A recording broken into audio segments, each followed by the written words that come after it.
नमस्कार मित्रांनो, इंजिनियर फर्ममध्ये आपलं स्वागत आहे. तर मित्रांनो, बऱ्याच वेळा आपल्याला कमेंट सेक्शन मध्ये बऱ्याच लोकांनी विचारलेला आहे की आपल्याला हायड्रोलिक नांगराबद्दल माहिती पाहिजे. तर हा जो नांगर दिसतोय समोर तो सोनालिकाचा हायड्रोलिक नांगर आहे. तर हे आपल्या साईडला निखिल सर उभा आहेत. तर आपल्याला निखिल सर बऱ्यापैकी ह्याची माहिती सांगणार आहे, टेक्निकल इन्फॉर्मेशन, त्याच्यानंतर सेटिंग वगैरे थोडीफार ह्याची कशी करायची. THPच्या ट्रॅक्टरला हा नांगर चालतोय. 2 पंपचा कधी वापरायचा, 3 पंपचा कधी वापरायचा आणि ह्याची खोली किती जाते, अजून त्याच्यात आणखीन एक गोष्ट म्हणजे ह्याच्या किमती. तर सर प्लीज त्याच्याबद्दल माहिती सांगा. तर हा तुम्ही बघताय ना, हा आपला सोनालिकाचा तीन बॉटम एमपी प्लाव आहे. आता याचा तो वापर प्रामुख्याने जो होतो तर हा होतो तुमचा 75 ते 90 HP मध्ये. त्यानंतर हा जर तुम्ही सेपरेट जर केला तर तुमचा 60 ते 75 HP दरम्यान सुद्धा प्लाव तुम्ही वापरू शकता. आता याचा जर तुम्ही समोरून बघितलं ना तर याला समोरून दिलेलं ना हे स्टॉक म्हणतो आपण याला. हे स्टॉकचा फायदा असा आहे की तुमच्या प्रत्येक कोणत्याही कंपनीचा ट्रॅक्टर असू द्या, प्रत्येक कंपनीच्या हायड्रोलिकच्या म्हणजे टॉपिंगची जी हाईट असते त्या हाईटनुसार तुम्ही याला ऍडजस्ट करू शकता.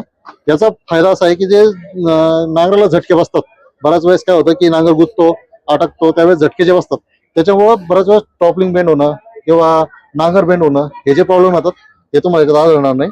दुसरी गोष्ट याच्यात पलीकडून जर बघितलं तर सेटिंग दिलेलं आहे. डबल टॉपलिंग आपण त्याला म्हणतो. आपल्या भाषेत सांगायचं म्हटलं डबल टॉपलिंग आहे. या 2 सेटिंग तुमच्या ना हे जे फळ आहेत ह्या फळाची जी दिशा आहेत, म्हणजे बऱ्याच वेळेस काय होतं की वावर चढ उताराचं येतं, बऱ्याच वेळेस एक बाजू उतार येतो, एक बाजू खोली जाता येते.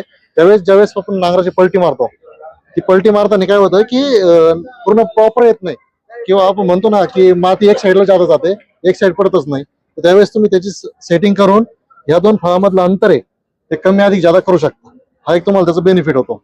आता त्यानंतर याला पाठीमागून जे अजून एक सेटिंग दिली आहे, हा जो तुमचा फळ आहे हे माती जवळ किंवा लांब जसं पाहिजे तसं तुम्ही त्याला टाकू शकता. आता याचं जे बऱ्यापैकी बऱ्याच लोकांचं म्हणणं येतं की मटेरियल बेंड होतं नांगराचं किंवा सडतं, याला येतं इटालियन बोरॉन स्टील. आता बोरॉन स्टील जर म्हणलं तर हे सडत नाही, गंजत नाही किंवा माती त्याचा काही प्रॉब्लेम पण याचा येत नाही. आता हा जर पाहिलं ना त्याची जी लांबी आहे ह्या तीन बॉटम मध्ये 277 सेंटीमीटर आहे. हाईट जी आहे, जी उंची आहे ही 153 सेंटीमीटर आहे आणि जी रुंदी आहे, आता तुम्ही बघा मागचा फळा ते पुढचा फळाची ही जी पूर्ण रुंदी येते हे 277 सेंटीमीटर मध्ये.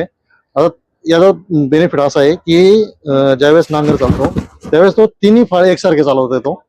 म्हणजे मागचा फळ कमी लागणं किंवा पुढचा फळ जादा खोल जाणं हे जे प्रॉब्लेम आहे हे तुम्हाला त्यात आढळणार नाही. म्हणजे ते कशामुळे आढळणार नाही, सेटिंग केल्यामुळे का ह्या अंतरामुळे? हे ज्यावेळेस तुम्ही ही सेटिंग करणार ना ह्या सेटिंगच्या वेळेस त्यानंतर तुमचा कव्हर करणार, म्हणजे ज्यावेळेस आपण बऱ्याच वेळेस बघा उताराचं रान येतं, ज्या उताराच्या रानात काय होतं की माती एक साईड जादा लागते, एक साईड लागत नाही. मग त्यावेळेस तुम्हाला त्याचा बेनिफिट फायदा घेता येतो. हा तर त्याचा फायदा घ्या. राईट राईट राईट आलं लक्षात. तर अजून एक प्रश्न होता सर की ह्या नांगराची खोल किती जातोय हा? आता कसं आहे माहिती का, हार्ड सॉइल आपण जे म्हणतो ना, काळी माती किंवा एकदम कडक रान, चिकन माती नाही एकदम कडक रान, म्हणजे आपण म्हणतो बऱ्याच वेळेस काळी माती आहे, उकरायला जरा जादा त्रास देतो ट्रॅक्टरला, ज्यादा मोठा ट्रॅक्टर लागतो. त्यावेळेस तुमचं 10 ते 14 इंचाची जी खोली आहे ती तुम्ही याच्यात धरू शकता. त्यानंतर तुमची आपण म्हणतो ना सॉफ्ट आणि मीडियम सॉइल, म्हणजे तुमची भुसभुशीची जमीन आहे किंवा त्यानंतर तुमची नॉर्मल जमीन जी आहे रेग्युलर, त्यात तुम्ही 16 इंचापर्यंत 10 ते 16 इंचापर्यंत तुम्ही याची खोली धरू शकता. ओके. आता ही जी सेटिंग आहे, या सेटिंग बद्दल आपल्याला कळेल का?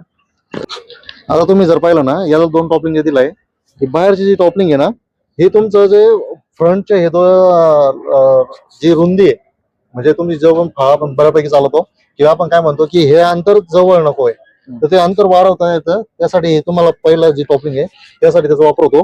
आणि दुसरी जी टॉपलिंग आहे याचा वापर तुमच्या जे ट्रॅक्टरच्या अलाइनमेंट आहे, म्हणजे बऱ्याच वेळेस काय होतं की नांगर आहे ना टायरच्या बाहेर चालतो, जो टायर चालतो तो टायरच्या बाहेर चालतो, तो बाहेर न जाण्यासाठी ती अलाइनमेंट करण्यासाठी तुम्ही ह्या टॉपलिंग वापरू शकता. ओके.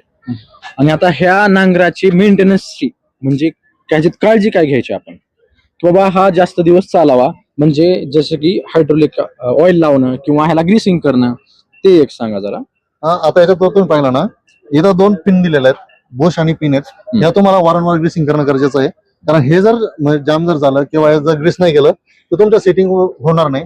बऱ्याच वेळेस काय होतं की जर सेटिंग नाही झालं तर ट्रॅक्टरवरती लोड येतो, याला शेअर बोल्ट आहे, म्हणजे जो ऑटोमॅटिकली क्रॅक होऊन जातो. म्हणजे बऱ्याच वेळेस काय होतं की नांगर बेंड होण्याच्या ऐवजी नट तुटून जातो. म्हणजे दगड अडकला, मुळ्या अडकल्या, काही जरी अडकलं तर ही जी फळी मेन ती बेंड होण्याच्या ऐवजी डायरेक्ट हा शिअर नट तुटून जाणार. त्याचं काय होणार की त्यामुळे तुमचा प्लाव उलटा पडणार, मागच्या साईडला पण मागच्या बाजूला पडणार किंवा पुढच्या बाजूला पडणार.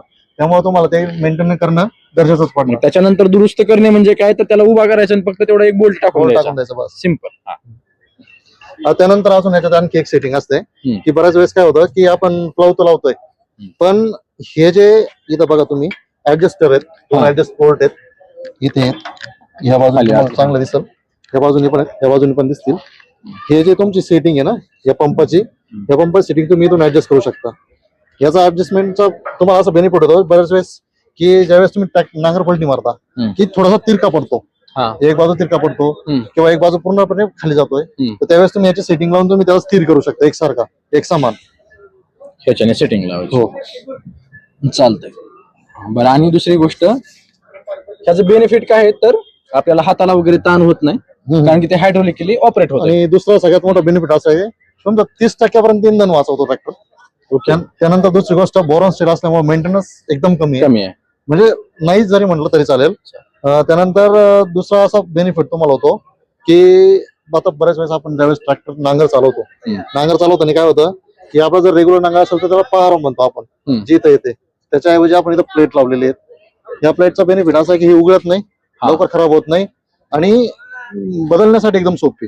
म्हणजे तुम्हाला ज्यादा मेंटेन करायची गरज नाही. फक्त 2 बोल्ट आहेत, 2 बोल्ट आहेत का अलाइन बोल्ट आहे, 2 बोल्ट खोलले क्लिअर होऊन जात.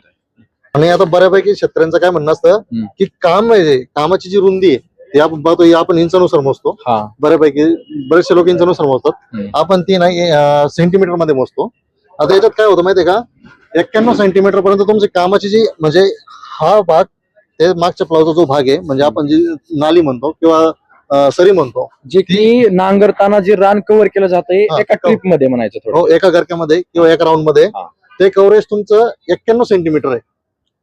91 सेंटीमीटर प्लस मायनस 2 म्हणजे 93 पण होतील शेतीचे किंवा 89 पण होईल, पण ते 91 म्हणजे ते प्रमाणात तुमचं रान जे ते कव्हर होतंय. आणि जे मेकॅनिकल पलटीचे नांगर असतात त्याच्यामध्ये किती कव्हर होतं अंदाजे 70 ते 72 आहे. म्हणजे ह्याच्यात 20 सेंटीमीटरच्या पेक्षा जास्त 20 ते 21 सेंटीमीटर जास्त होते, त्याच्यामुळे टाइम पण वाचणार, डिझेल पण वाचणार. चांगली गोष्ट आहे.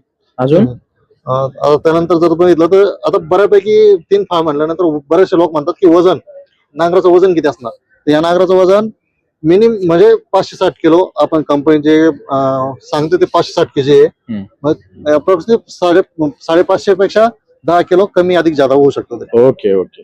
आणि जे मेकॅनिकल पलटी असते त्यांचं किती असतं अंदाजे 450 केजी म्हणजे 100 किलो आहे, पण ह्याने बेनिफिट चांगला आहे की डिझेल आणि टाइम वाचतोय आपला. ओके. आता सगळ्यात महत्वाचा प्राइस. आता नांगर म्हणला की प्राइसचा विषय येतो. प्राइस मध्ये तुम्ही बघा इथं आपण नोंद ठेवलेली आहे. आपली MRP 2,71,000 आहे. आता आपण जो एक्सपो मध्ये शो केलाय शो मध्ये आपण याची 20,000 रुपये डिस्काउंट देतोय. जर इथं तुम्ही घेतला तुम्हाला 2,51,000 मध्ये हा नांगर भेटेल. आणि जर समजा जर बाहेर डीलरशिपला जर घेतला तर या तुम्हाला 10 ते 20,000 रुपये कमी अधिक जादा होऊ शकतात किमतीमध्ये. तर मित्रांनो सरांनी आपल्याला बऱ्यापैकी माहिती सांगितलेली आहे की ह्याची सेटिंग कशी करायची, त्याच्यानंतर ह्याची किंमत किती आहे आणि त्याच्यात आणखीन एक गोष्ट की हा जो नांगर आहे तो सरकारने अनुदानास पात्र दिलेला आहे आणि ह्याचे प्रॉफिट म्हणजे फायदे वगैरे ते पण सांगितले सरांनी. त्याच्यानंतर अजून एक गोष्ट, ज्यांना फक्त 2 बॉटम वापरायचे त्या ठिकाणी हे 2 बॉटम वापरू शकतात आणि ज्यावेळेस तुम्हाला 3 बॉटम वापरायचे त्यावेळेस तिथून 1 बॉटम एक्स्ट्रा जोडू शकतात.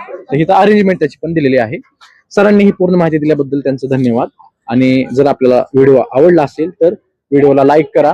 दुसरी गोष्ट, जर तुमच्या ह्याच्याबद्दल ते काहीही प्रश्न असतील तर 100% ते आपल्या कमेंटमध्ये विचारा आणि चॅनलला सबस्क्राईब करा. Thank you so much.